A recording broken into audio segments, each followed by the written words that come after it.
Welcome to the Behind the Drapes podcast. I'm your host, Expo Rich, and I am here with my longtime friend and customer, José Garcia from Show Winners. From Show Winners Corporation. There you go. Show Winners Yes. Corporation.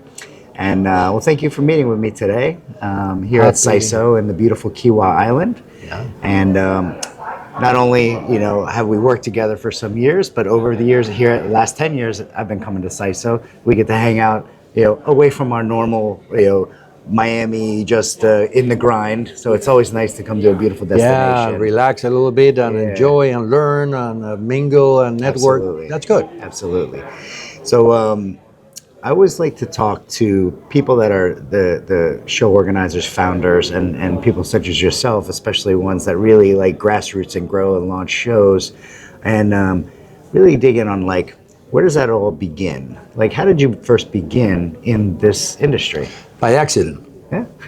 By accident. I'm a Cuban guy. Yeah. And I came 34 years ago as an exile, basically, and as a trader, because I left the country without returning. That Right. treat you that way. Sure. And I start from scratch when I was having already a background, Yeah. But they don't allow you to bring anything with you at that time. Right. And I start over again, and I found that my first job was a gentleman that was having in mind launching an event, a trade show that was very successful later.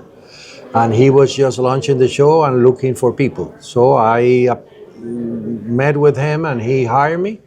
And from that point, I started loving this. Yeah. So Talking 1993.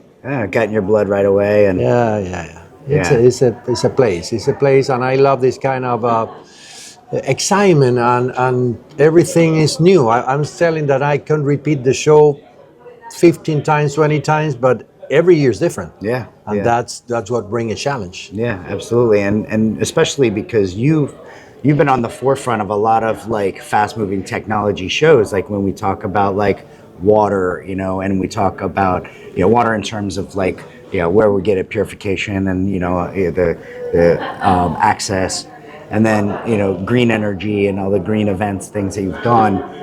You were Now I'm launching a new event. Oh yeah. Waste and recycling. Oh, there you WR go. Expo that has some kind of connections with the wastewater field. Yeah. And I found that there's a lot of potential there, and also there's a need in the East Coast because the big one is in the West Coast. So we're trying to make that happen in Fort Lauderdale. Excellent, and again, you're on the forefront because they're not easy markets, because when you're early in something, you have to create a market, So, Yes, you need to try to understand first if there's something that you can serve in a way that makes you different. Yeah. That's a bottom line to launch a business. Yeah, that's the goal. I could be yourself. another one of the pack, Right. and in that case, it's going to be more difficult. But you can create and build like a stamp for yourself that could make you a little bit different.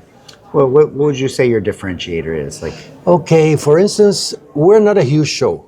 That personalized more relationship. Yeah. But at the same time, as I mentioned, as a Cuban guy, I'm a Latin American people. I told myself, well, I'm in South Florida, which is a very, I would say, familiar place for anybody in Latin America and the Caribbean. Why not to serve that market in a point inside the United States that is friendly to them? Yeah. Latin America and Caribbean have studied a lot. We're talking about 35, 40 countries. Yeah. And each one is like a state in the United States, but completely different and unstable. Right. And they have one thing in common. They do not produce. They do not manufacture. Exception made of Brazil. Right. So that means that they are importers. They need to purchase their technology, their machinery, their goods, their products, and in the best market possible. And we in the United States are the natural market for them. Right. But you need to make it easy, because first of all, not all the US companies are willing to enter into that market because it's unstable and a little bit complicated. But at the same time, it's a very big potential down there that you need to serve.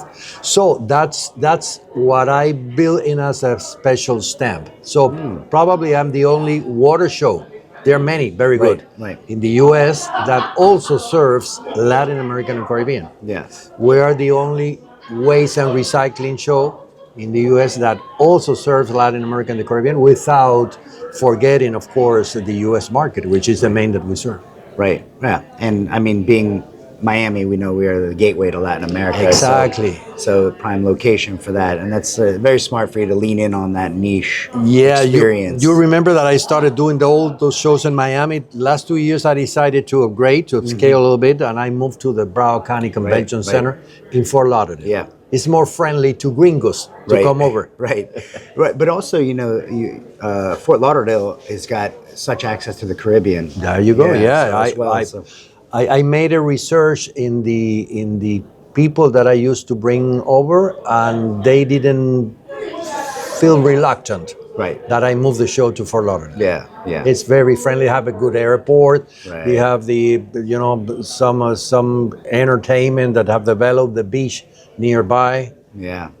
So now we're as we're rounding out this year, you're talking about your new launch. So let's talk a little bit more about that. So what's when's that launch happening? Okay, the interesting thing that I'm doing things a little bit out of the typical things. Okay. For instance, I'm doing 3 shows, but the 3 shows are different, but would take place in the same venue at the same time. Okay, yeah. The 3 are co-located. Yeah. If you are interested in one, of course, they are different and important industries. You do not need to be related to more than one. But we're providing, of course, the benefit that if you're coming to one, you can access free the other 2. They take place August 12th and 13th at the Broward County Convention Center in Fort Lauderdale. Yeah, excellent. And what we'll do is we'll put a link that way anyone can have access to it as well through We need to put 3 links then. Yes, we'll put all 3 links. So absolutely. So besides your new launch and your co-location of the 3 shows in August, what's on the horizon for 2027 that has you excited?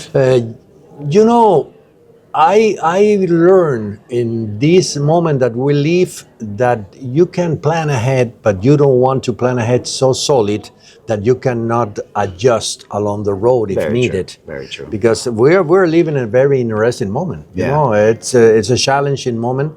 So I would say, trying to be fair with the information I have in my mind right now, that we would like to go deeper in these 3 directions so far, and try to work more on the launching. I have a perception as a trade show promoter that the more difficult event to produce is not the first. Okay. It's the second. Oh, okay. Why? Because in the first you are establishing some kind of curiosity to the people to come over. Right. If you did not good at the first, they will not return. It's true. You have to deliver. So the second edition is the more, I would say, difficult. Yeah. Depending on how you finish the first one. If you finish the first one in a good mood, so probably you will not have problems. You're 100% right. That makes sense. But it's funny that people don't really talk about that. They talk about the lift off, and they talk about maybe not being able to make a show, make money until like year 3 or 4. But nobody really talks about that second year sweet spot about like. I learned that along the road.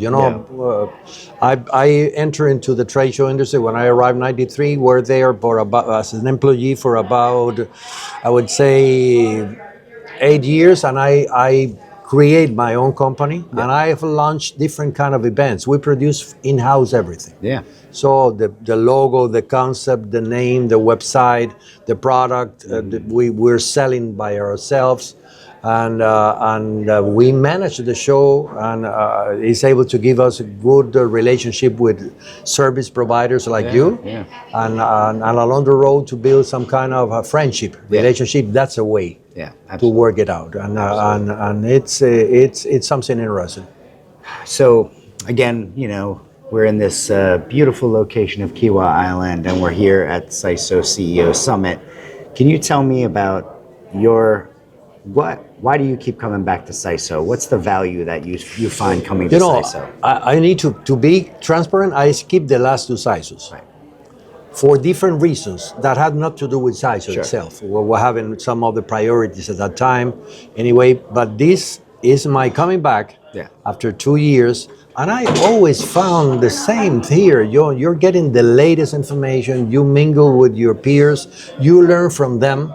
You are able to provide your own experiences, and it's always like like the way that you can feed yourself, and you always return back with better that how you were when you arrived. Yeah. And that's what makes it sense. Yeah. And of course, along the road, if there's no other conflict, as I had in past 2 years, lateral things that I need to prioritize, I will be here always. Yeah.